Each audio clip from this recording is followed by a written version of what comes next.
TV njagala okwaniriza ate program yaffe mukeze ku nsonga y'olunaku olwaleero olunaku lwokutaano luno tubeera n'ensonga erabika nti yeri ku mitima gy'abantu. Olwaleero ekiri ku mitima gy'abantu ye constitution empya yakolebwa ey'obusiraamu. Tubadde tuli ba mukisa nti kennyini eyakulembera mu nkola y'ebintu bino byonna Dr. Idrisa Kasenene atuuse ku Salamu TV n'atuula naye ate programu ebadde etandika ne wabaawo obutakkaanya era n'amala n'abeera nti tetugenda kubeera nga tuli naye mu programu tulinayo mutabani wa Sheikh Ali Mpungu kati katandika okwanjula nga bw'oli nga nse kutegeere Alhaji Abdusalamu Ali Kinobe kubanga olese embeera yonna ogikyusizza ku saidi eri ye Sheikh Mudde Siraj era tulinaye genda mu maaso Abdusalamu sina kyenyongera kwanjula genda mu maaso Okyazizanga mutabani wa Sheikh Ali Mpungu kwanga kyoyogeddeko okyazizanga munnamawulire byonna bikunnyonnyola ki kyoli era kyoli olunaku olwaleero mutabani wa Sheikh Ali Mpungu weyanjule kansandalikirere Sheikh Mudde weyanjule. Assalamu alaikum warahmatullahi wabarakatuh. Wa alaikum salaam warahmatullahi. Mwenna batulaba ku Salamu TV nze Sheikh Siraj Mudde nze private secretary wa Supreme Mufti Sheikh Muhammad Galabuzi Erovde Kasozi Kibuli Sikamba mukadde tuli Kasozi Kibuli abagala okukolera obusiraamu abagala obusiraamu mwambuke buli yeetaaga Supreme Mufti alina okuba nga akutegedde wooli. Yes.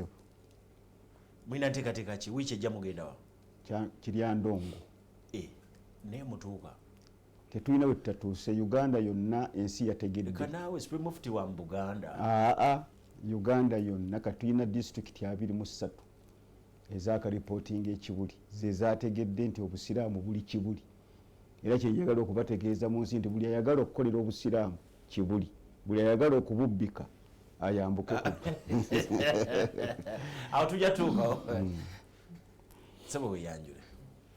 Assalamu alaikum warahmatullahi wabarakatuh. Wa alaikum salaam warahmatullah. Nze Alhaji Abdusalamu Ali Kinobe leero okwambala bwenti tebadde nsobi wabula kibadde kigenderere okujjulira ddala musiramu wa Uganda wano kino taata wange yakiŋŋamba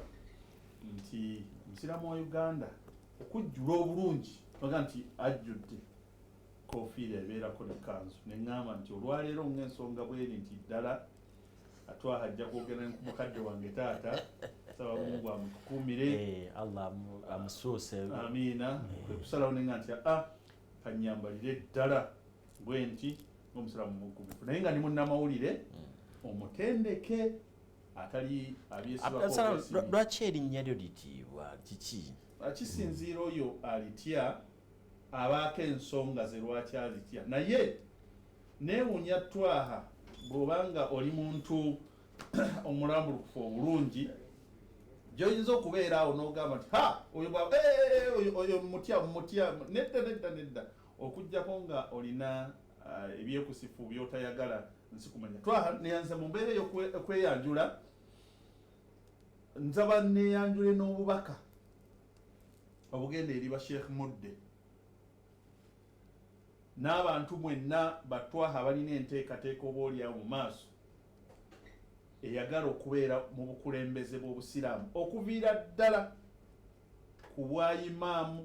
muwanika wa muzikiti chairman wa muzikiti oli wa Gombola Twale yambukira ddala paka ku kifo ky'omanyi nti ekisinga ekyoba Supreme Mufti ng'owulira oyagala kubeera mukulembeze wa busiraamu obanga kati oli oba si bukulembeze naye nga olina obuvunaanyizibwa bw'obusiraamu bwonna bw'oyagala okukukwasa oba bwe baakukwasa kino kikulu. bw'obanga owulira toyagala kuddira lugoye tulubikkuleko tulabe nti naye ddala tetuganye kanzu ogiteddeko naye wansi wanawe eddinda wali watya bwe tusangawo akasaayisaayi tukugambe nti ye otambulidde wanga ate wano waliwo akasaayisaayi bw'oba ekyo tokyagala its high time okugamba gwe abadde ayagala okuyingira mu bukulembeze oga nti sijja biyingira mbitadde oba bw'obanga obulimu obukulembeze obwo obuvunanyizibwa bwonna oba obusiraamu naye nga gwe toyagala kukoona ku nsobi yo kukulabula na kukubuuza lwaki kino kirwe kiti kyekiseera olangirire mu butongole ogambe nti nze obuvunanyizibwa mbusuddewo. Teri muntu yenna ali mu kifo kya bukulembeze na kya buvunanyizibwa atayagala kubuuzibwa na kugambwako kujjako ng'alina byakweka byakukusa. Sikutegedde ogenda mu maaso n'okulaga nti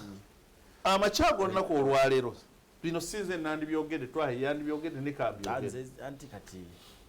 okusinziira ku kyalangiddwa bwe twaha ndi wano nga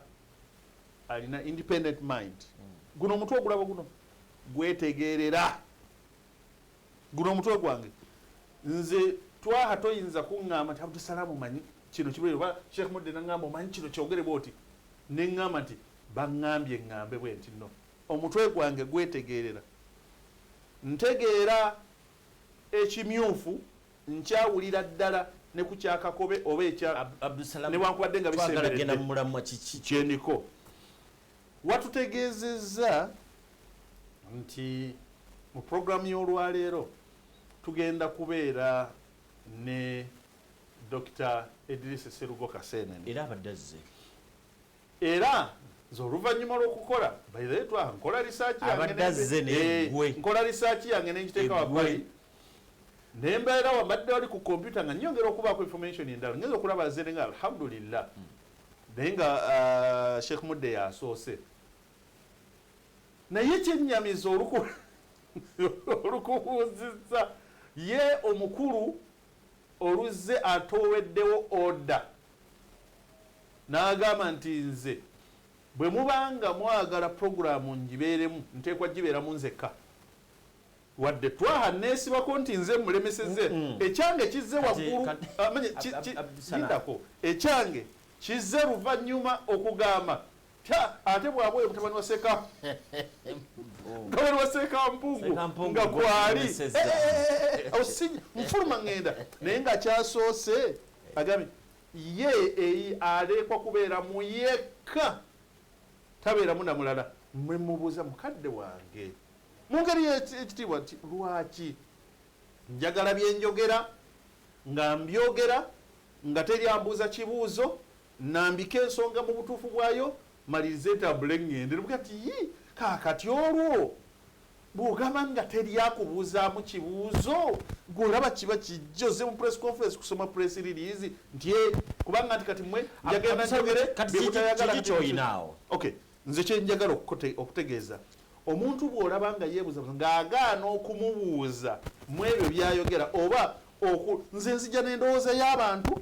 wamu ne research gwenkoze bodduka mu studio n'ogamba nti sijja kutuulamu adduse mu studio tadduse mu studio nali wano jjo adduse mu studio ye n'agamba bwe mba mwendi agenda okubaako bye mmubuuza ne bye mmulambikira bwino tagenda kugibaamu until era kino nakyo nga ngenda wa Sheikh Mudde kino nakyo kankitegeeza abatulaba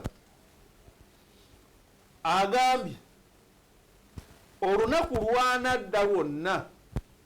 wakiri programu agenda gisasulira agibeeremu yekka. Tulindiridde twaha mugitunde programu eno mumuyita abeeremu yekka. Ekyo tukirinze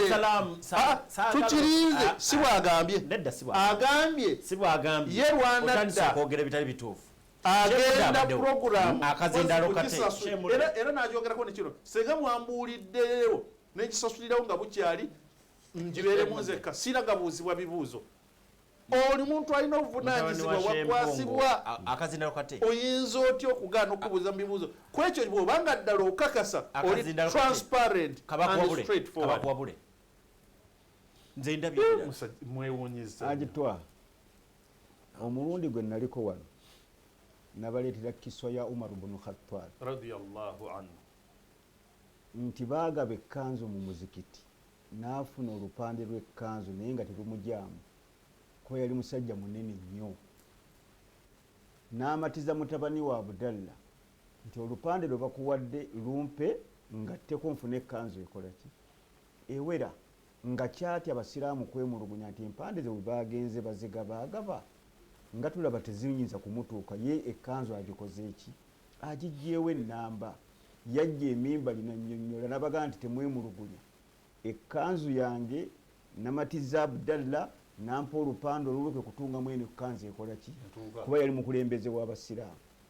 bw'oyinza otya okubeera nti oli mukulembeze w'abasiraamu gwe wakulidde constitution okugiteekateeka ne bakuyita mu studio noga nti bano bendabyewo sijja kutuula oba kikyokweka obusiraamu oyina kunnyonnyola nsi ekoleki kati ebibadde byemulugunyibwa mu constitution yabadde alina okubinnyonnyola nga tumugamba kino nannyonnyola kino nannyonnyola naye ayagala kujja nnyonnyole yekkoogo abuzeebuze ensi kuba njagala okutegeeza oyo omusajja abadde azze nti dokita sijja kumuyita dokita lwa nsonga dokita aba mugazi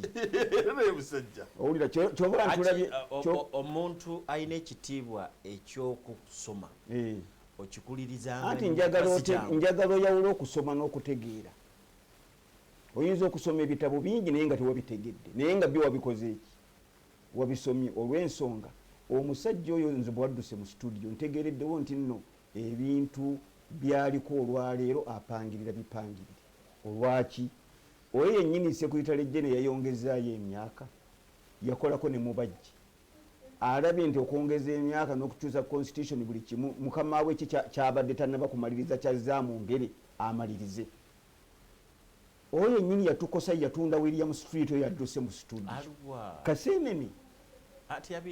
yabirimu be batunda William Street atwagala tukulabe lwaki adduse twagala ensi tugitegeeze lwaki akoze eki adduse ekirala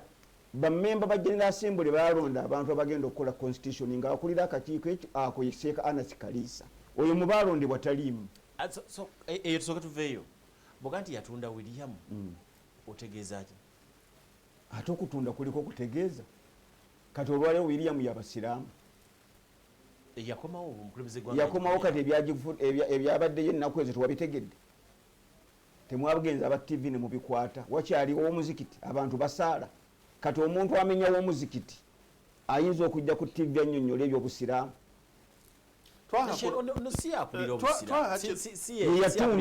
bwe yali atunda yaguza musiraamu yaguza musiraamu ekitiibwa ky'oba secretary general ne responsibilities ze ntobuuza nze oyo bwe yali atunda omuzikiti yaguguza Drake Lubega bw'oguza Drake Lubega omuzikiti oba otegeeza nti bagenda kusaala wano bwe nali wano nabagamba nti ogwo ekitu Drake Lubega agenda kuteekawo bbaala kuba ye si musiraamu n'atega tageti y'abantu bano abatikka ebintu osobola okutunda ekintu ne bugula ekirala ekisingako kozi kyekirwa ekyagulwa eyo nno tututte wakyamu kubanga tewali agenda defendinga awo wazibu wotututte awo wazibu kubanga mu kusooka basooka tegwatundwa president nava nagamba nagununudde yanunula kitaatundwa twaha kino nkisaba n'abantu bakiyige omuntu okwawukana naawe mu ndowooza aba takulwanyisa omuntu okwebuuza omulaga ekituufu nyinza okubeerawo nga nze kyemmanyi kyekikyamu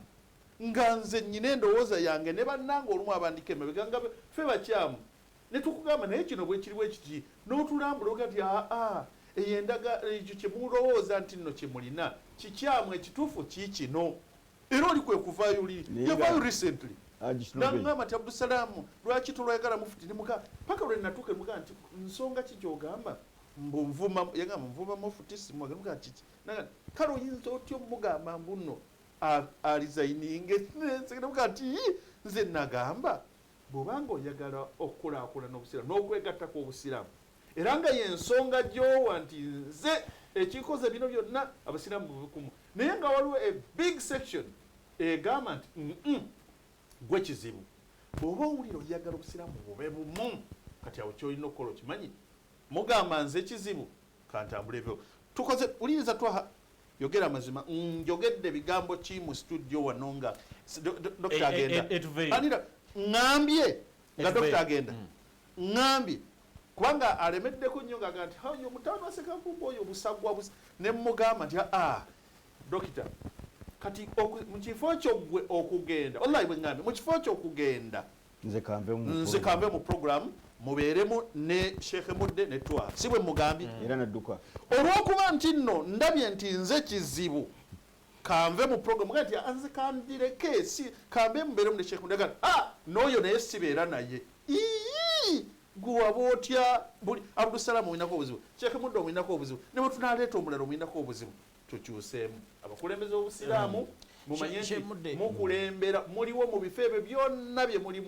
mulimu ku lwaffe you are answering obalinanga abasiraamu okubabuuza Sheikh Mudde obadde yogera ku constitution ogusa ensonga yo omwami oyo adduse baabawa ssente mu gavumenti bagende banoonye ebirowoozo byaki by'abantu bonna abasiraamu tuli obukadde 9 balina ebirowoozo by'abantu 10,000 kijja mu bwongo byogambye nti omusajja dokita kijja mu bwongo dokita omulambe yasoma ebitabo obusobozi awe bali balina deadline basussa nawo deadline gye baabawa ebintu byonna ne bikuleetedde mu buwandiike emyezi gye baaba basukkawo ne bongera naye ne bafuna abantu 10,000 kati nga gwe dokita omulambe yasoma ebitabo n'omanya nti ku bukadde 9 ofunye 14,000 totegeera nti kyolimu kifu era ekyo oba okyokulembera ate bwe yatuuse okukitwala nga akimaliriza bammemba ba General Assembly teyakibawadde ekye14,000 olupapula balugjeeko olulaga nti nno bafunyeyo 10,000 babatwala nga bwabadde ayagala okutwala mu kibululu atutwale nga tukoze eki tuli mu mmotoka mu nzikiza ne General Assembly yagaana okujanjulira 10,000 wabula batambuza butambuza kintu kati gwe oyinza otya okutambuza ekintu nga tekyayiseemu ali noga nti oli dokita kati omwami oyo nze nali nkyali ku Biraali nga ye headmaster w'Ekawempe primary abaana be yasomesa kati banyina abazzukulu musomesa naye abaana be yasomesa bazaala dde abaana n'abaana ne bakola ki kati lwaki tobala myaka gy'obuzaayo kuyingira kabbuli otereeza embeerayo naye n'obeera nga buli kaseera abantu obatwalire eno njaga tugende tumulemuko katono atulaba njaga kuwabulamu nti tuli program omukeeze ku nsonga program eno n'owulira nti ebigambo ebimu bisukkamu nenenya olw'ebigambo ebimu ebirabika nti bisukkamu olw'okuba nti tutandise program eno buli muntu yabadde amanyi nti nina okubeera wano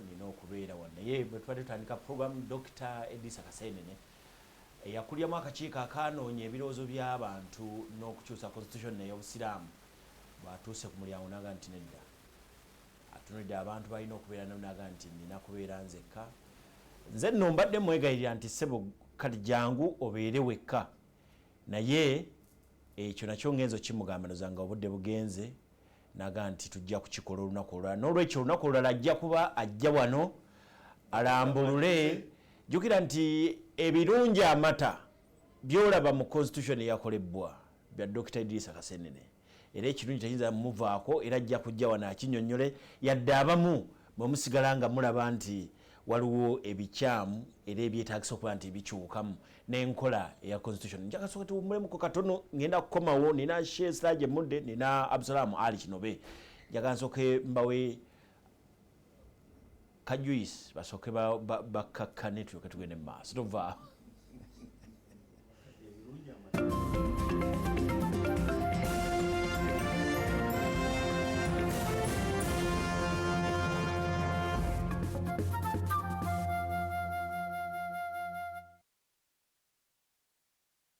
It's Freaky Friday from Airtel. Buy or gift. Buy or gift. Get freaky too! Dial *149*2 *10# to load a Freaky Friday bundle for you to enjoy the best offers on voice and data. To buy a bundle for friends and family, dial *149*10*4#. Freaky Friday with Airtel. Buy or gift a bundle today. Dial *149*10# to get started. Airtel, the smartphone network.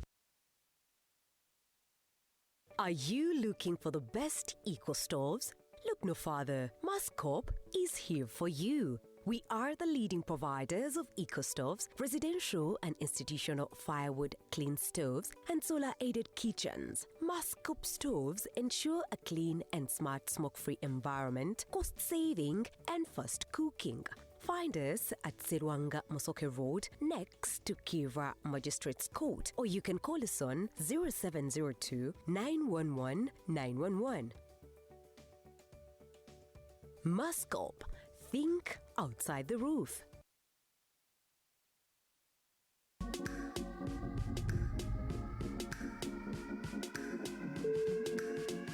Experience the real meaning of comfort and relaxation.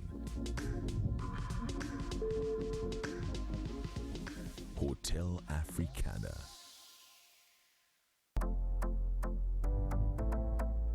Business goes well when there is comfort. For seminars, business meetings, conferences, and more, Hotel Africana is right there in the heart of the city.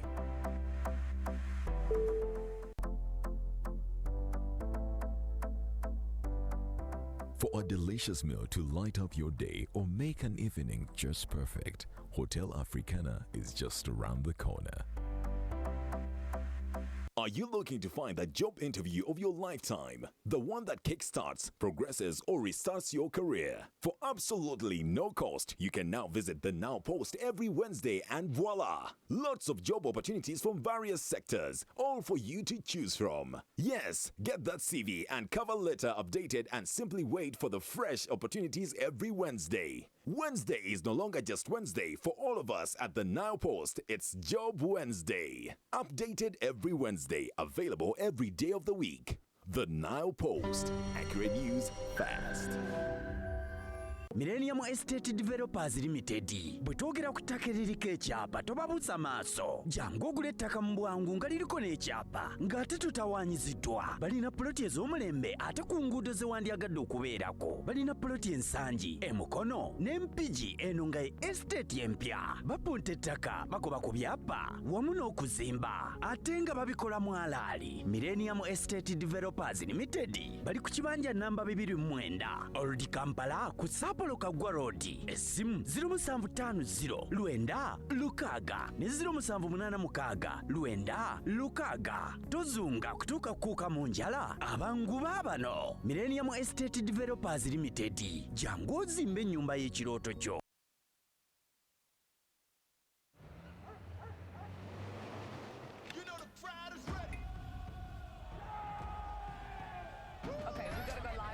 Everyone tuning in to Super Sport. Welcome all over the world.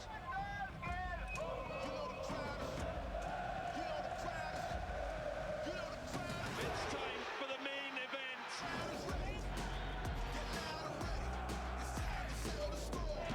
We've waited a very long time, an age for some. It is delicious,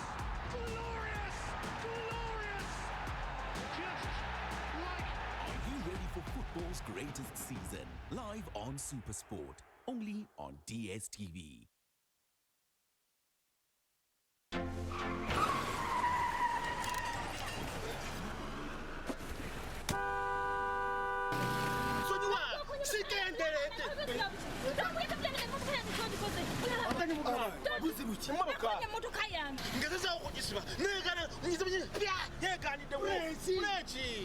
mu Uganda mukyalimu abantu abalinga mmwe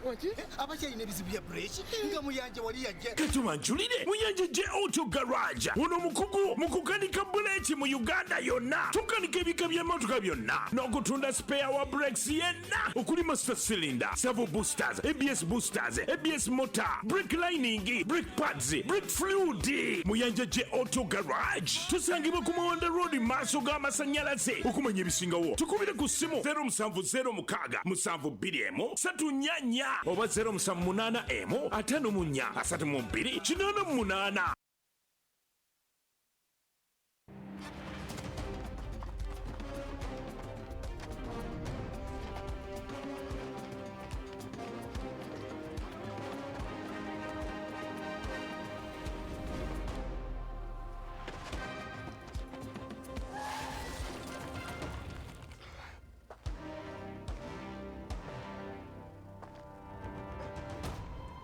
For stories you can't let go, only on Pearl Magic Prime.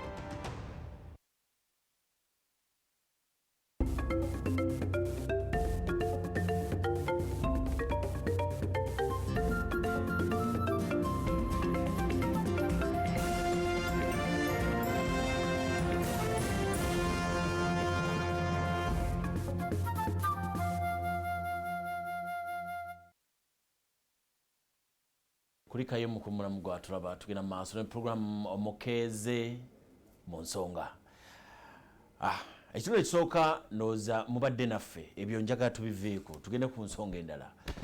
Era ensonga gye njagala twogereko bye bipya ebiri mu constitution ey'obusiraamu efuga obusiraamu okuva luli we bagitongeza ennaku z'omwezi 14 kati yeriwo yeefuga era ebipya bingi ebirimu. Mu studios nina Sheikh Mode ono muyambi wa Supreme Mufti wa Uganda atera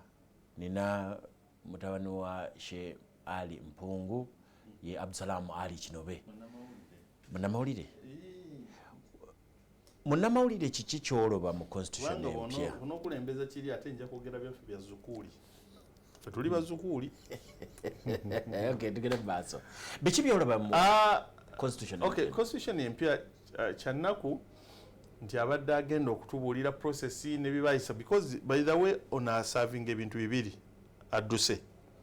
etuvuddeyo nkulaga nti kuba lye tulimu nti aserving ekisooka agamba yakuŋŋanya ebirowoozo bye bateeka mu ssemateeka ono mupya kitegeeza nti abirina nnyo ebirowoozo by'abantu era nandibadde mu birowoozo ebyo mubuzaamu. Ekyokubiri memba wa General Assembly be baayisa ssemateeka omupya yava mu mbeera ey'okukuŋŋaanya ate n'abeera ne mu mbeera ey'okuyisa. Kitegeeza nti ono yabadde omuntu omutuufu notulya biki bye mwajja mu bantu biki bye mwayisa kubanga nze nyinayo abantu abaagana okuwaayo ebirowoozo olw'ensonga nyinayo abantu abaali beesunze okuwaayo ebirowoozo ne batabatuukako olwo nabo olw'ensonga nyinayo abantu abagamba nti ffe batutuukako era ne tuwaayo ebirowoozo byaffe bwe biti naye mu draft gye twafunako ebyaffe tebabikonsideringa tebyalimu ne wabaawo abamu nga bo basanyufu ddala bagamba nti bye twawaayo byebyo era bye byayisiddwa kati atukoze bubi nnyo si ffe naye akoze bubi nnyo mmwe abalabi ba program. Naye mulimu ku bw'obanga onootandika ekintu kyonna oba onoobeera n'ekintu ekiri successful olina kutunuulira ku ntandikwa yaakyo. Ennonda y'akakiiko y'abantu abagenda okukuŋŋaanya ebirowoozo gye njagala okutandikirako yeekola ssemateeka yali mu vulugu. Abantu be baateeka ku lukiiko kuliko abaali abatuufu ennyo nnyini ddala nga bateekeddwa okubeerako naye ne kubaako n'abataali batuufu.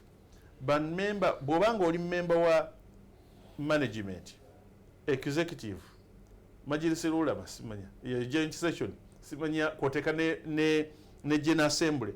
wali toyina kubeera ku kakiiko kakuŋŋaanya birowoozo kubanga ogenda nga ggwe oyinza n'omuntu okukugamba oli ayinza okulowooza bwakimanya nti ggwe omu agenda okutuula ate eri oyise ebirowoozo ebyaga ono simwesiga. So buli memba yenna agwa ku nkiiko ezo nga bwe nzimenye yali tayina kubeera ku lukiiko olukuŋŋaanya ebirowoozo. Ekyokubiri abantu abo nga bagenda waliwo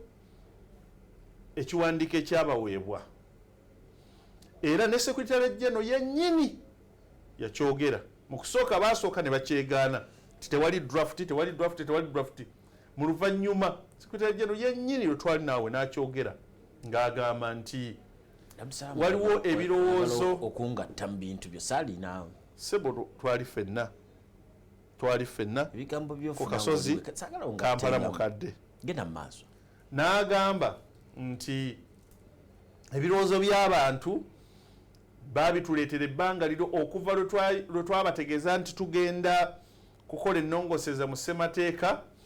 abantu bazze batuleetera ebirowoozo bye tutadde mu draft eno ne tugiwa akakiiko kayongereza okwo awo nawo waaliwo ensobi mmwe mutumye bano be mutumye mwaba batumye olwedde mumaze okubagamba nti tulinayo ne kino mubanga ababagambe nti kino kye tubawadde kye muba mukonsidaringa anti abantu bali ababaleetera ebirowoozo bino be bamu era be mubasindiseemu nti mugende mugye ebirowoozo mwekyammwe mukiteeke wabbali baddeyo bafune ebirowoozo ebipya awo nawo waaliwo ensobi nva ku ntandikwa oluvannyuma maaso tujja kutuuka ku nkomerero njagala kutegeera ekyokusatu biri mu ssemateeka omupya gye nzijja ekyokusatu kyekya Sheikh Mudde kyayogeddeko mu mazima ddala toyinza kutunulira muwendo twaha ndi muyivuko akatono era nakola research wagiyite research methodology manyi enkola mwe tusinziira okola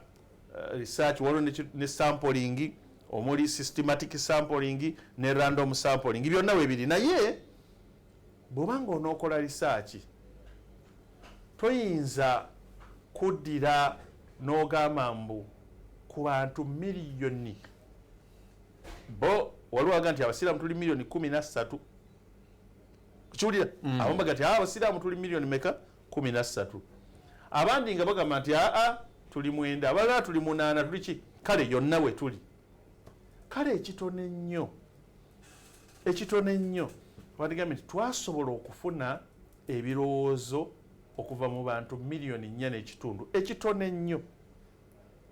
bwe tuba tutunuulidde abasiraamu nga bakulu kale waakiri miliyoni 4.5 naye 10,000 ddala birowoozo kyebyo bye wafuna entandikwa y'okufuna ebirowoozo bye baagamba nti bye bayisiza mu constitution waaliwo obuzibu nze lumu twaliko wano mu programu nombuuza nga mbagambe nti tubalinze ewaffe nombuuza nti naye gwe olwo wobalinze oli wa muzikiti ki naye mbamenyera emizikiti gye nnina si gye nnina gye nzimbye oba ejjange naye gyenga nti gino gye mizikiti yange nsaalira of course nsaalira mu mizikiti gyonna mu Uganda n'ebweru waajo eswala wensanga naye bulungi nnyo bulungi era nina neidi gye nali nsaliddeko Kampala gye nali nsaliddeko ekibuli gye nina Kasero wa n'eswala za bulijjo zino 5 n'ejjuba na buli wonna nsalirawo bwasala ku Supreme Council mwasana kina basomali mwasana basomali so twasalira n'abatali basomali kakati wakoja muto tusale kakati twaha tugende tusale mu muzikiti ogukulembera mu mizikiti gyonna omuzikiti gwange Masjidi Rahmani Mabanda town Mabanda Butambala ogwo muzikiti gwe mizikiti gyange gyonna ejjange njagala eyo veyi nkulaga ogwo muzikiti gumu nyina omuzikiti ogwa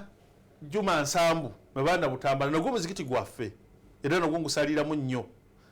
ogwa Juma ne Zukuli ojebiri nyina omuzikiti gwange nagwo omuzikiti gwange ogwa Kawempe kya Ddondo ejesatu nyina omuzikiti gwa Masjidi Muhajiruna na Mungona Kigobe ogwo nagwo omuzikiti gwange nyina omuzikiti gwa Kasozi Kibuli ogwo nagwo omuzikiti gwange nyina omuzikiti gwe Nakawuka nagwo omuzikiti gwange nyina omuzikiti gwe Kamokyawo nkolaga emizikiti gyensinga wadde gyonna ngisalamu naye gyensinga gye mizikiti 7 mu gyonna emizikiti 7 simanyi oba kyajja kitya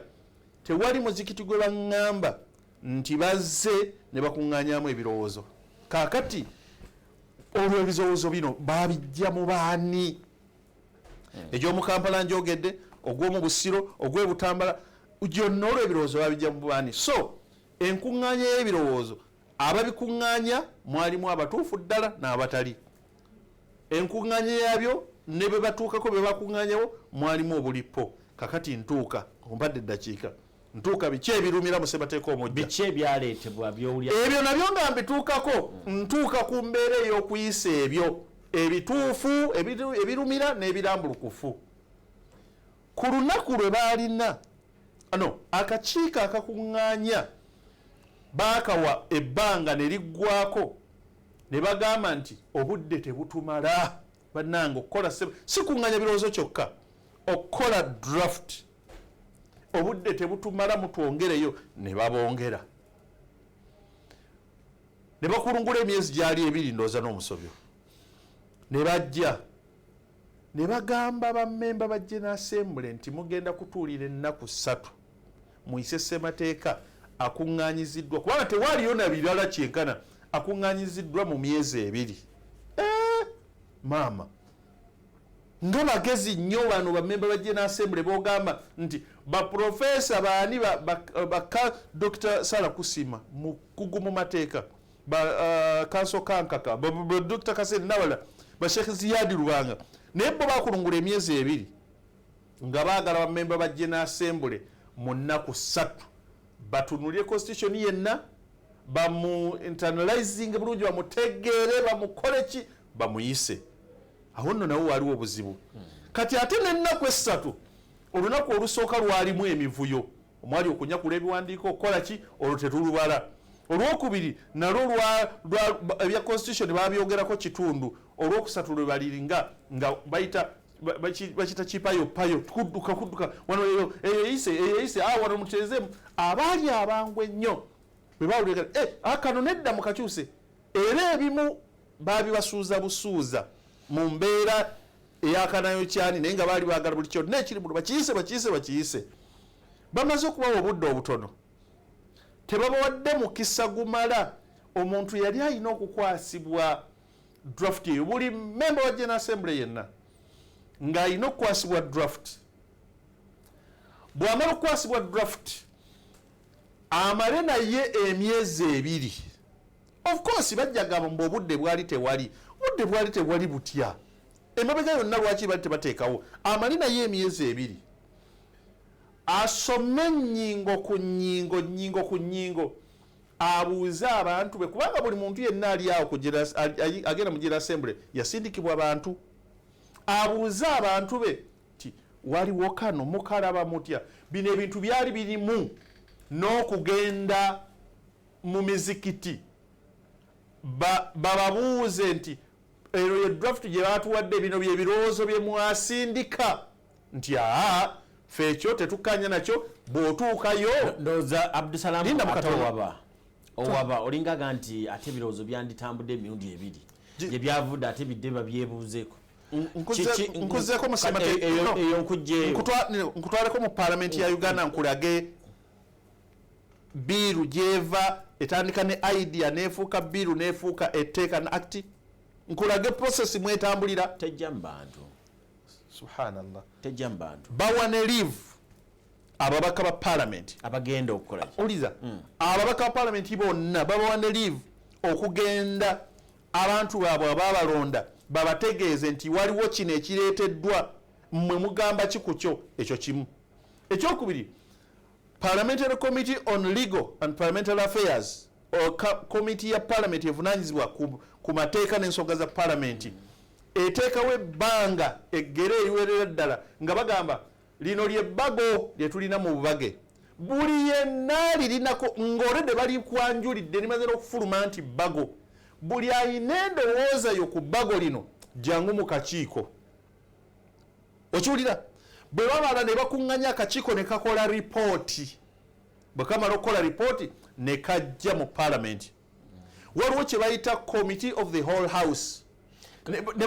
Abdusalamu ati nkulaga kiri nnyonnyola process nga biri bwe bibeera ye process ene yandibadde balyagala elwa olwokuba nti bali liyisa emitendera mingi teriyita ne liriga nti abantu baga nti eryo etteeka tetulyagala, era bagenda okugamba nti no tetulyagala nga naye era baalitegeddeko. Naye kati gwe twaho omanye ebyayita,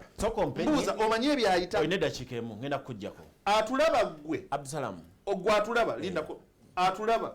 omanyi General Assembly bye yayisa azekula oba wabitegeerako nga tennaba kubiyisa. Abdusalam mbuuza gwe munnamawulire omubuulire. Nze nasomola nga nkozesa obukugu bwange munnamawulire nenfuna drafting nga tebannabajjiisa. Gw'omanyi bantu bameka bannayuganda abategeera ebirowoozo bino byebirowoozo byammwe ne bannanga obulyazi amanyi obuli wano. Sokove ku kyobulyazi. Bino byebirowoozo byammwe njagala kutegeera ebipya ebiri mu constitution evaayo. Mpako katabako nkulaga process bwe yali. Nkulaga process. Mbuulira biki byebino. Bino byebirowoozo byammwe bye batuwadde olwaleero bye mwaweereza naye temuteekeddwa kubimanyaako tebirina kufulu. Temuteekeddwa kubimanyaako tebifuluma wabula General Assembly yeeteekwa okubimanyaako era ebiyise ffe twabiweereza mubitwanjulire nemizikiti nti batugambye ripooti eno egamba nti bino byebirowoozo bimwaweereza n'olwekyo mubiraba mutya kati banno ba delegates batubunemu ffe ababasindika tubagambe ekyo nedda bw'otuukayo kikyuseemu bw'otuukayo kino kikyuseemu bw'otuukayo kati adde agambe nti baatuwadde akakiiko kakuŋŋaanya ebirowoozo bino naye nze abantu bange abantu bagamba nti kino kikyuke tekirina kubeera bwe kityo. N'olwekyo ekyo nakyo kimu tuka ku kyokubiri tuka ku kisembayo kyekya General Assembly bwe yatambuzibwa ati kyekikola constitution bino byoleeta process yebikola era abasajja boka banyombesa buyombesa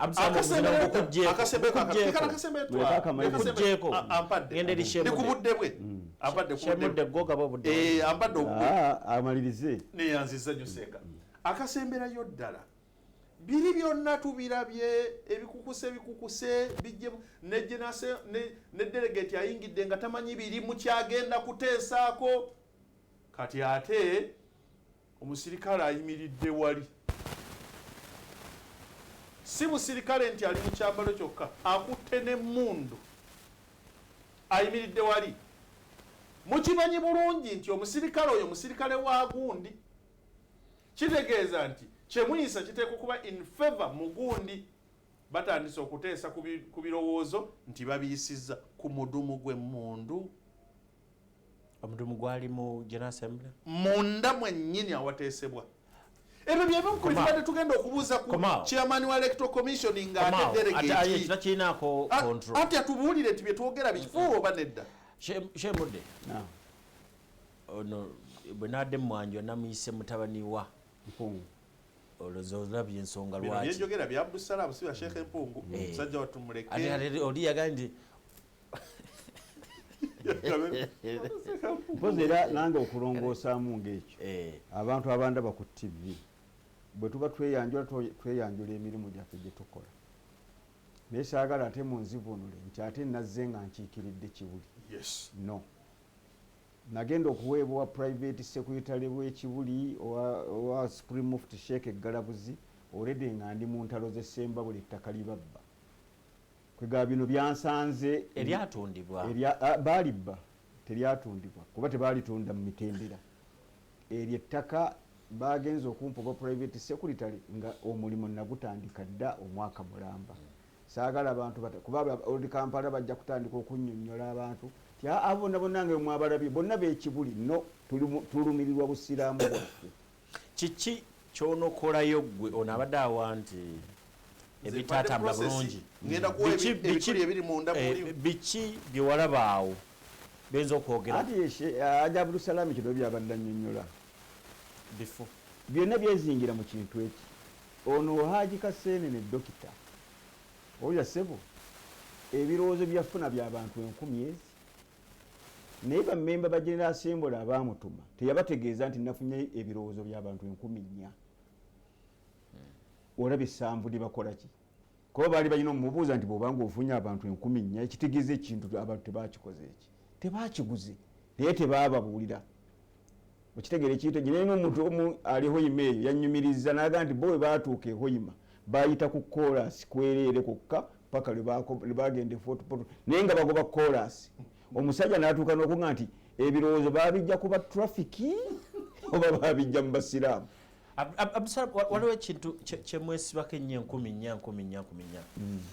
research eri authentic yandibadde at least half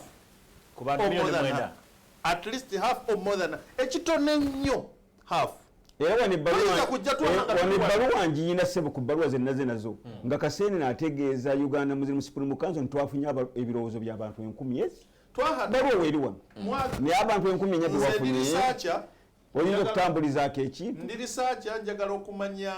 embeera abakozi ba Salamu TV gye balimu eri etya.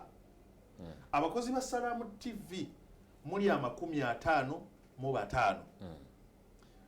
nentandika nenzija nefuna akafo ngenze wasikali nenjogerako n'abafumba emmere ne munnamawulire omu olya asikali shemude genda maaso tugenda okumaliriza ono abantu 5 tugende maaso mbuuzizza abantu 4 ngamba mbu kati ensonga endala ensonga endala Abdulsalami gye yayogeddeko ensonga endala Abdulsalami gye yayogeddeko bw'ogenda okulaba olunaku olw'ennaku 3 lwe baawa abantu ba General Assembly ezo bayise ekintu ekyo ekintu ekikakasiza ddala nti ekintu bava kwegamba bakiyisa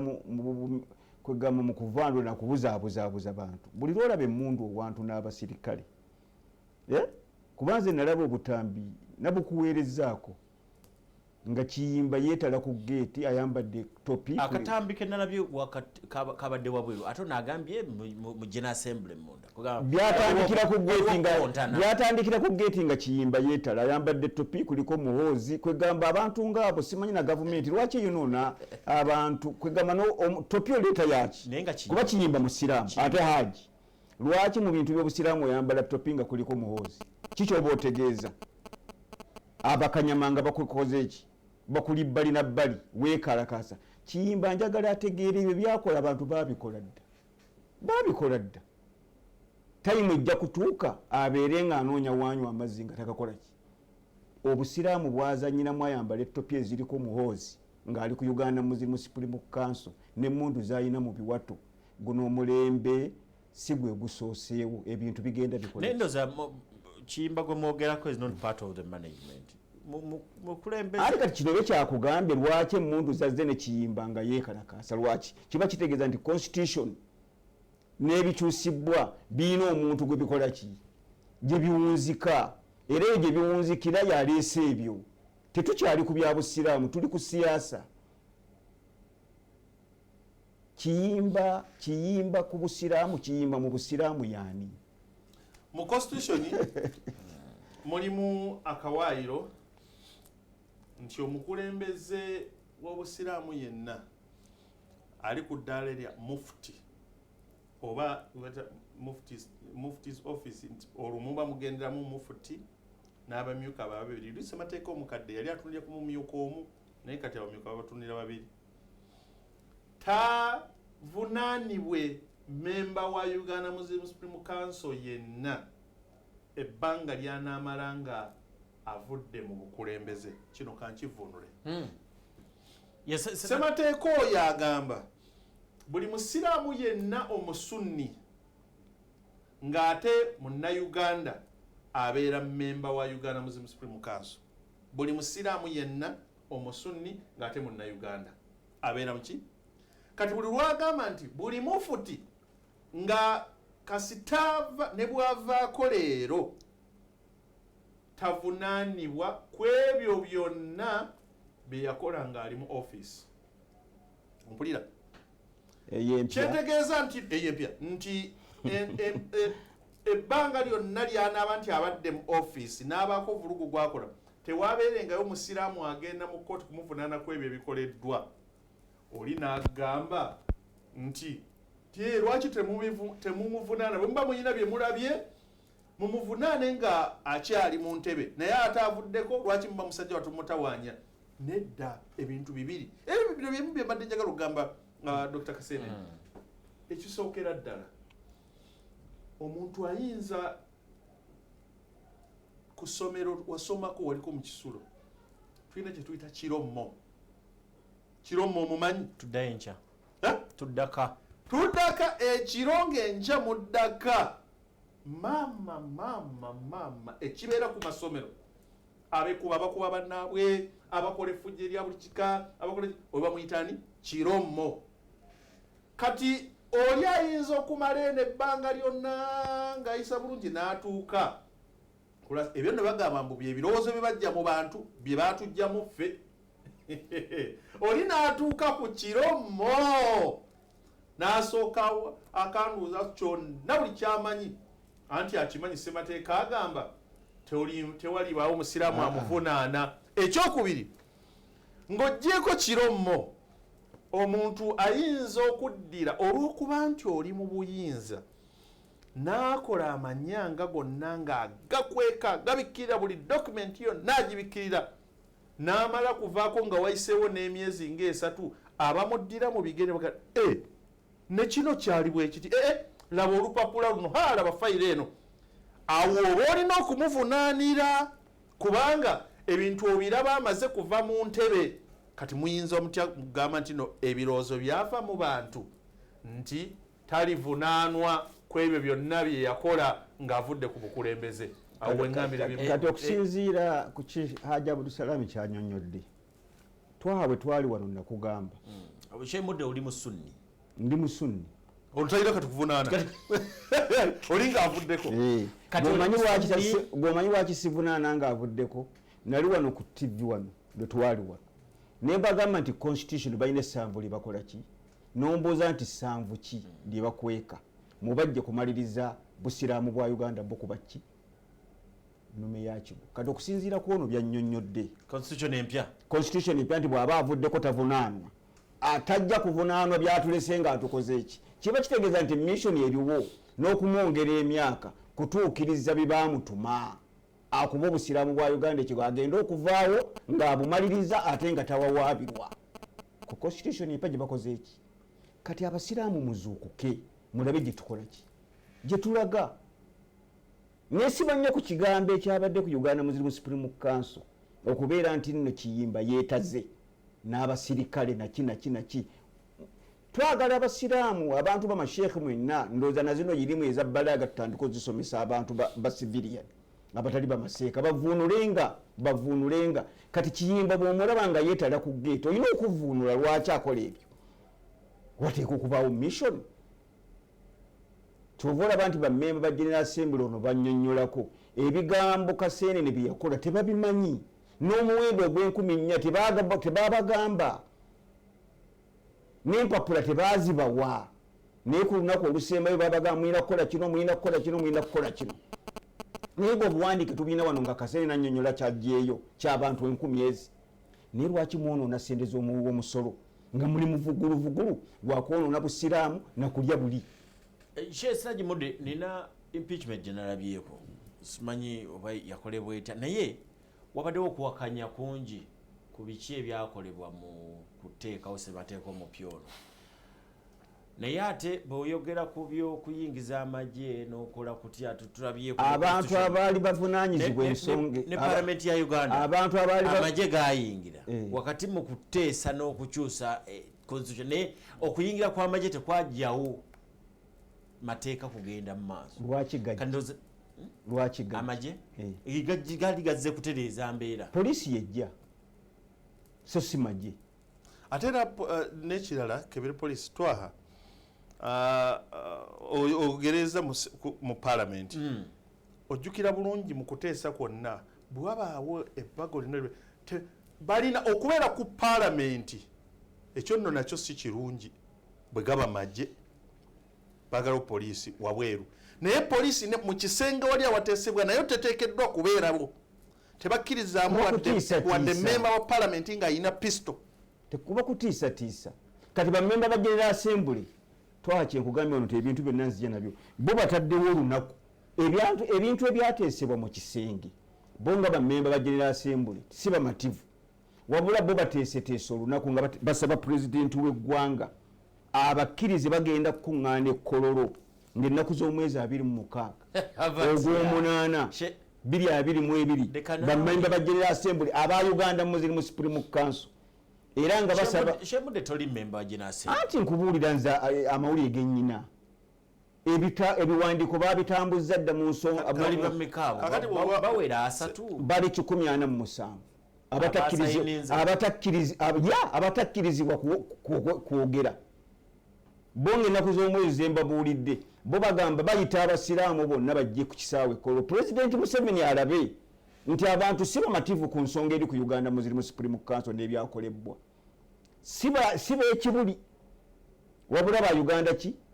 Muslim Supreme Council naye nga n'abasinga obungi bavudde bweru waki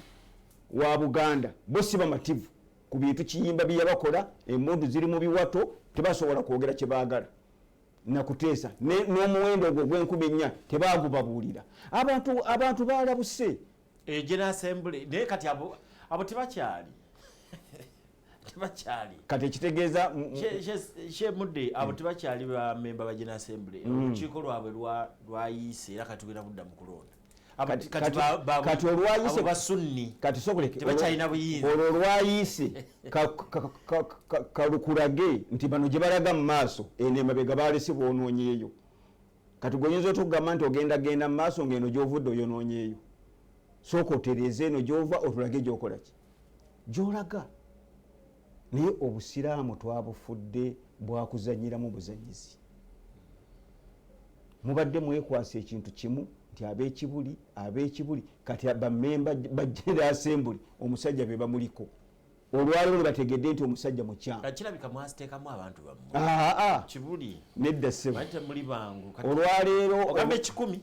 mwana mu 7 si bamativu ebintu ebyakolebwa babikoledde ku mudumo gwa mundu nga tebategeera kigenda mu maaso twalabye akatambi nga abamu babagaana okuyingira mu geeti oyo Mugisha memba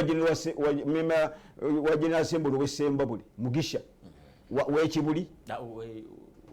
si wa Old Kampala yawaabye n'okuwaaba empisa kiyimba gye yamuyisaamu ng'ali mu mmotoka ya UC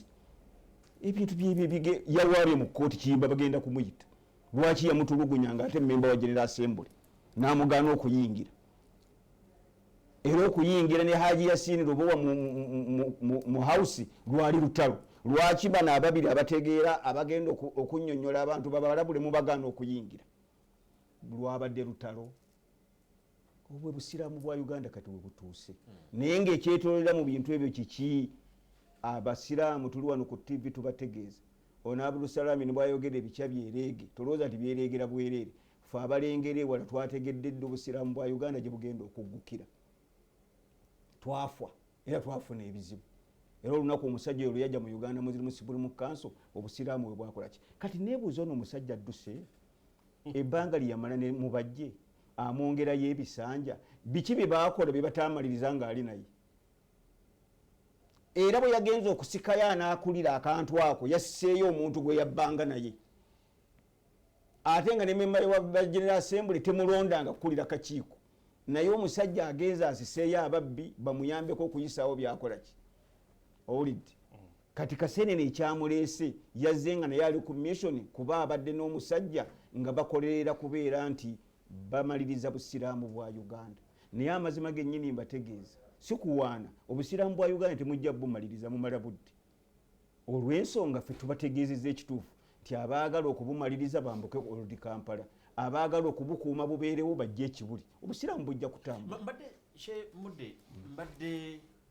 mu kibuli mwagyesonyiwa ne mukola ekitebe ekyamu mubeere wammwe Old Kampala mwagyesonyiwa ne mugenda ekibuli mubeere ekibuli obusiraamu butambule lwaki ate musigala nga mulingiriza nabana 10 nabana abeevi n'obwa Old Kampala bwaffe obusiraamu bwa Old Kampala bwamubajje bwali butandika yali amanye kigenda mu maaso yali taliyo kyova olaba nti abasiraamu tudde engulu tulina n'okwebuuza abantu abajja mu busiraamu bukulembera bavaawa kati bwogenda okulaba history ya kiyimba avaawa mu busiraamu njagala ombulire background ye mu busiraamu tulina abantu nga basiraamu naye nga batulimba nga si baki nga si basiraamu lwaki abasiraamu tubeera nga kwegamba ffe tuteekamu bwongo mu bantu babatusemberera bwe buzibu bwe tulina mu busiraamu tulina okubuuza omuntu avaawa nemba bwebaali balangirira omuntu ne bakugaa nti yeguuli noga nti yaavaawa ogenda okubala nga toyinza kumala ddakiika emu ng'omunnyonnyolako mu byobusiraamu. Abdulsalam Alikitobe njagala oyongere otuwe ogenze n'ogaa nti okusinziira constitution empya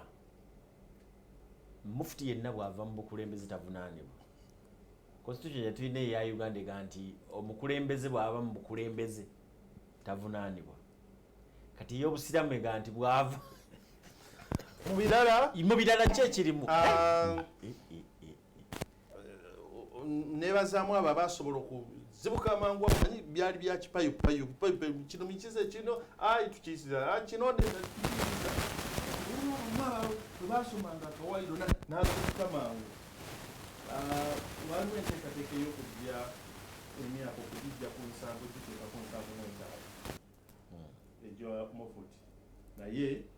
okubeera nti okusooka waliwo n'ejja okwagala giteeka ku 8 naye mu luvannyuma ne giddayo ku nsanvu. Era ekyayisibwa ekipya kya nti Mufuti alina okuba nga ali wakati w'emyaka 4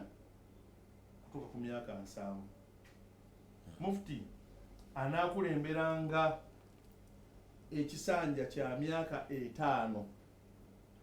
naye ng'ekisanja ekyo eky'emyaka 5 kisobola okwongezebwayo renewable nti ne bakizza bujja ndaga nti akulembedde bulungi myaka 5 giweddeko talina 0 katumwongere ki emyaka 5 emirala n'akomaawo. Naye mu kusooka kyali kiyisiddwa mu mberi ya nti gyeyongereyo nga bagambye nti ginaabeeranga emyaka 10. Abatunuulira ewala ne bagamba nti emyaka 10 kino kikyebabala kyanti ono ajja kuba akyali mu myaka egyo amalirize bye bamutuma ekyo seeka yakyogedde so kati ebyo nabyo anti kati kyenjagala ensi etegeere mubajje singa bba oba okutunda ebintu by'obusiraamu singa abitunda siri nakyo bw'abanga abitunda kugaggawala yagaggawala dda takyalina kyanoonya mu byabugagga wabula entunda etundibwa yakubeera nti nno eyavuwaza busiraamu bwaki bwa Uganda. Ate obusiraamu bwa Uganda okwavuwala waliwo ensonga bandi abaagala bukole ki bwavuwale fetwa obusiraamu bwawala okuva ku mulembe gwa Nabbi abawala n'obusiraamu okuva ku mulembe gwa Nabbi tolowooza nti nno baafa nakati bakyaliwo. Mu abantu b'abaana wa Uganda mulabanga obusiraamu bwa Uganda obwalayisi naye obusiraamu bwa Uganda bwa bbeeyi era abatunuuliza abalabe b'obusiraamu babutunuulira nga balina okubaako nti buli nnaku bateeka okutuula ku tebo babupulaaningire naye nga ba agenti beebo. Twaha waliwo ensonga endala era eyayisibwa mu ssemateeka binjire ku kifo kya Mufuti obuyigirize bwa ateekeddwa okubeera Mufuti. Nze nganze ndabanga bwe bawanika ennyo era kye kibagamba nti ebirowoozo byava mu bantu omutuufu oba bantu kibananga abayisanga ebirowoozo bwe bityo abaabiwangayo. Nze so asikanya na kyagamba mbu nno Mufuti ateekeddwa okubeera na masters no gwokimanyi nti mu byaffe ebyeddiini waliwo olinga ne fatwa yaziwanga naye nga teyagenda ku mbaawo nti naalabye embaawo nnyingi bwe ziti ng'asomye ebitabo ye gwe tokimanyi nti okuva edda neddaffe wano era osanga nze Abdulsalaamu amaliriza Thanawi Twaha abadde ow'okukifugi Shuba nze maliriza Thanawi Twaha oli wakukifugi naye ng'olina amasala g'oleeta ate nga matuufu okusinga nze owa Thanawi ekyo temukimanyi ekyo kyowe ekiri kati kyenjagala okubuuzaamu ekintu kimu kituufu naye ogambe mu Mufuti teekateekeddwa kubeera wa masters. Ensi gye tugoberera mu busiraamu Saudi Arabia Mufuti akulembera Saudi Arabia wa master kati bo bakifunyemu kyo ne bamuleetanga ebirowoozo byammwe si byaffe nkugambye nti nno abayiseeho yima babuuzizza ba traffic ate gwe biyita birowoozo byaffe tebabuuzizza abasiraamu ababadde ku kkubo be babuuzizza kati kyenjagala okumaliriza nakyo kati ono wa masters gwe baleeta mubajja atukoledde ki njagala Kasene najja nnyonyole ng'amaze okuwa puroguramu ye annyonyole mubajja bye yasangawo ne byayongeddeko owa masters omuntu ateekwa okuba mufuti ateekwa kuba sheekh ateekwa kuba ani sheekh naye nga sheekh we bamunnyonnyola ebitendo sheekh akulembera abasiraamu alina kubeera atya bye twagala okutegeera ng'abasajja bawulira nga ba Bin Baz yalina masters mmeka yali mufuti w'e Makka bantu bakubuzaabuza ebintu babiyingizaamu siyaasa kubeera nti no babba bintu bya busiraamu nakubuzaabuza gwe kimanyi nti omuntu ajja keera ku makya asoma afuuke masters atwala obwa mufuti naye nga ate si musiraamu ekyo kimanyi bagala n'oluzungu nasomanga n'abaana abatali basiraamu naye nga basoma Arabic kati bwafuna masters nzina ne gwe nali naye nga yakola Arabic mu senior 6 nyina n'omusomesa gwe mmanyi yali amaseka nga naye amusomesa naye nga si musiraamu tubagamba mu ggulu obwongo omuntu ogamba nti abeera mufuti alina kuba sheekhe tulina ensonga lwaki alina kuba sheekhe omuntu ajja kusoma masters azimale nga si musiraamu abakulembere kuba obusiraamu bwawano ebirowoozo byawano mu constitution nga bwemugambye byakivandulu tebabuuza muntu gyava bannange tubeerire system waliwo omuntu asobola okubeera kalidinaali nga tebamanyira ku kyalo gyava ekyokubuuza gyava ekyo kyo seeka sikuwagira buli musiraamu abeera nki abeera alina gyava kyovula nti bajja tukole aba alina gyava kati njagala onyonyonyole kiyimba abasiraamu bameka mwava atutawanja kati njagala onyonyole kitaawe gyava omubusiraamu bwe nejjajjaawe ayina mutoni wano webuzirandulu ani tolaba nti ebintu munoonya binoonye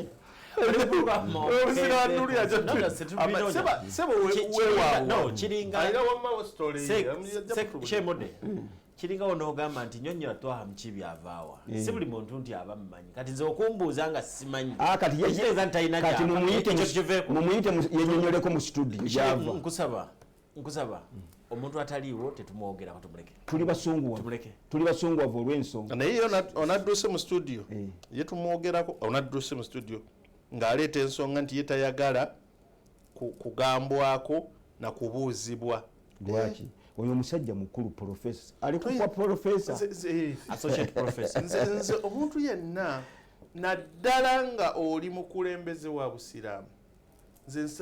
nsubira nti yandibadde namusanyufu nnyo okuteekawo for accountability okuleka nti bambuuze byonna bye baagala mbalambululire prosesi y'okunoonya ebirowoozo mbalambululire ne prosesi y'okuwaayo gye twabiwa ebyali mu draft bife tumanyi ki oba byali mu draft ddala byayisibwa then atulambululire n'ebyayisibwa kati nze era nebyo ngenda kukoma awo sigenda kwogera ku ssemateeka tebamutwanjulira kibi ki ekiri mu kubeera ne mufuti omuyigirize ali ku master kibi ki webale nnyo bali ddala ekibi mufuti omuyigirize tumwagala nnyo nga gyenkomezza naye yo tebeera nsonga ekufuula mufuti era tebeera nsonga egisaamu atalina masters tekisoboka tulabye abalina doctorate PhD bangi naye nga n'obo mwennyini osobola nti oyo sisobola wadde okumuwa chairman si wano naye nga alina PhD n'otunuulira omuntu nga yakoma mu kyafuna naye okusinziira ku nteesa obuntu bulamu enkulembera ennambika eya buli kimu n'experience yafunye ng'ate yasobolera ddala osobola okumuwa obwa chairman si wano awo wekiba kitandikira kiraga nti no education nungi nnyo nnyini ddala naye tetugyesibaako nnyo nti teeka omuntu atalina masters era nebuze negyekyava ng'olaba ne president okubanga tekukuwa senior 6 fe abasiraamu tuteeke ku masters level ekibogeza ekyo nti mufuti ateekwa okuba nga awa fatwa mufuti ateekwa okuba nga yatandikirwako ekyo nkireeta mu nsonga setandikirwa fatwa mu ggwanga yali ensonga zonna ezeebuzibwako yaba alina okuwa ekyasale eggoye ekyo nno nkireeta mu ngeri bbiri esooka kozi mukulu waffe ono aliko yakatuwa ebbanga lyamazeeko yakatuwa fatwa mmeka oyivu siina gye mmanyise ekyo kimu ekyokubiri omuntu asobola okutuula n'asoma ebitabo biri babiri waliwo abantu babiri waliwo bayita ab'okukifugi n'abakabalaza ndooza kabalaza kyali naye asomedde ku kifugi omuntu asobola okusomera ku kifugi n'asomesa n'asoma nga bw'asomesa n'akuguka n'okusinga oli avudde mu jamia avudde mu university nga bamutikkidde mu myaka mu ndaba y'ebintu mu ntegeera ne mu buntu nga ye obuntu kakati oyogedde ku kya fatwa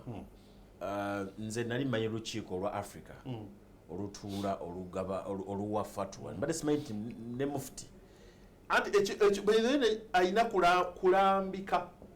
era kyobola nti obuzibu tufunye be bano okuba nti akusomeza atandise bayingidde mu kino ayingidde mu kiri ebyo byandibaddemu basekretary geno baani naye kati ng'okuddira okugamba nti nomufuti alina kulambika mu nsonga zaki ez'eddiini zirina qualities emudde at least masters batutewala nnyo kyembadde njagala obusiramu bwa uganda obadde obutunuulira enkulembera yaabwo emabega gye buvudde abasiraamu tebasoma mu kuleeta abasiraamu abayivu gwe mukulaba okutolaba nti kyajjayo kyemubajje ndowooza yeyajjira ku levu eyali tebangawo mu basiraamu abakulembera obusiraamu mu Uganda nedda nekyekakoza muyivu togamba nti ono yaleeta nedda ssebo omuyivu bwe yajja tulaba nti wajjawo akamwenyumwenyu n'okutereeza ebintu noga nti alhamdulillah kamwenyumwenyu kikofunye ng'oli mu maziga gwokubeera nti gwosinga obwavu mu ddiini zonna ezisinga mu Uganda ako kamwenyumwenyu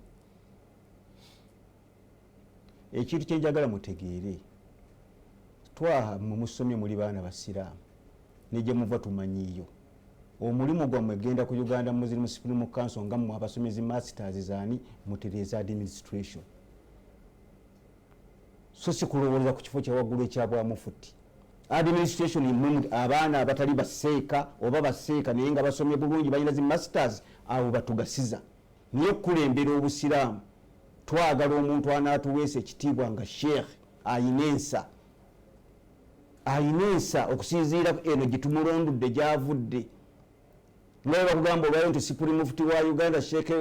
Galabuzi abadde imaamu okumala emyaka 21 wano kuwa ku Kaleerwe alese azimbye muzikiti gwa kalina bagenza okumujogotola nga balaba ekifo akikola ki sheikhe naye gwogende ng'oleeta kakica kuba masters gomanyi gye yazijja omanye bigenda mu maaso lwaki obwongo bw'abasiraamu tetuteekamu kubeera nti nno ebintu binoonyerezaako ntera okwogera ebigambo bino abantu ne bagamba nti mudda alina abantu beyeesembesa nga ate si basiraamu bannange wali olabyewo omukatuliki kalidinaali naafa nga tebamanyi agenda kuddawo ekyo wali okirabyeko oba abaprotesitanti abo omusajja waabo abakulembera naafa nga tebamanyi agenda kuddawo naye ffe ne tugenda nga tulonderera bulonderezi bantu n'ofubutula omusajja ejo omufubutudde n'oleeta buleesi wano olwo tuba tufuuse feeriya mu nsi ate nga ffe ffennyini ffe twefuula bafeeriya ebyo byokusoma simanyi masters biki obusiraamu bwa Uganda okuva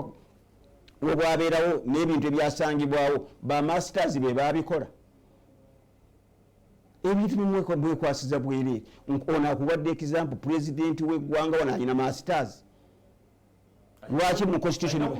lwaki bagamba senior 6 bategeeza muntu amaze okusengejjebwa ng'alina obuvunaanyizibwa okukulembera abantu naye mwe mwejinga ne zi masters mulimbalimba bantu mwagala kubba mubuzaabuza kuba kyemuva mugamba ku masters mumamaze okugobamu abantu balamu omuntu mulamu asobola okusoma n'atuuka ku masters obiyita byangu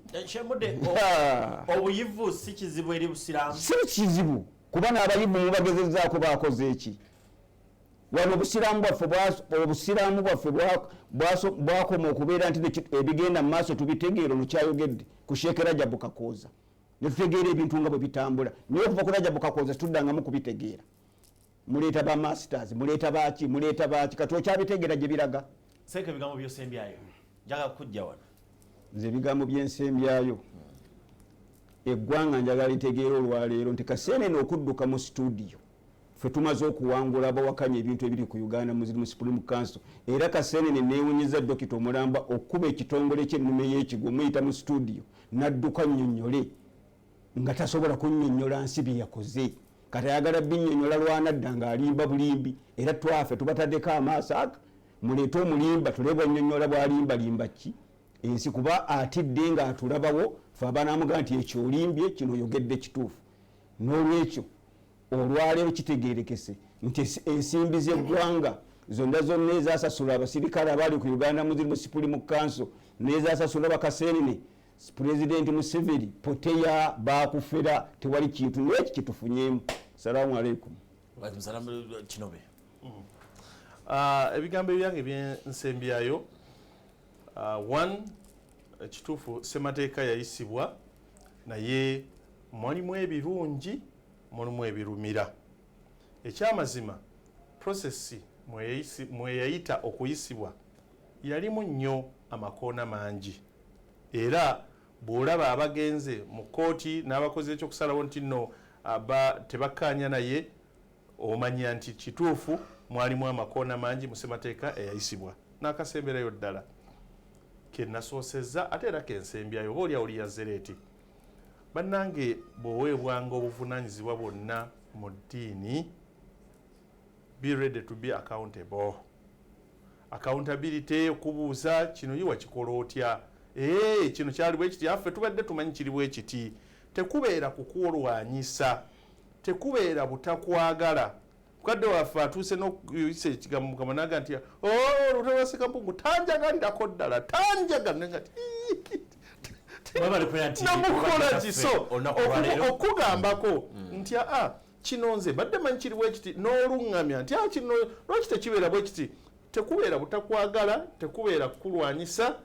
tubaako n'abalala abalina endowooza nga ffe teffe kati aba bafunye omukisa ogujjako ku mpewo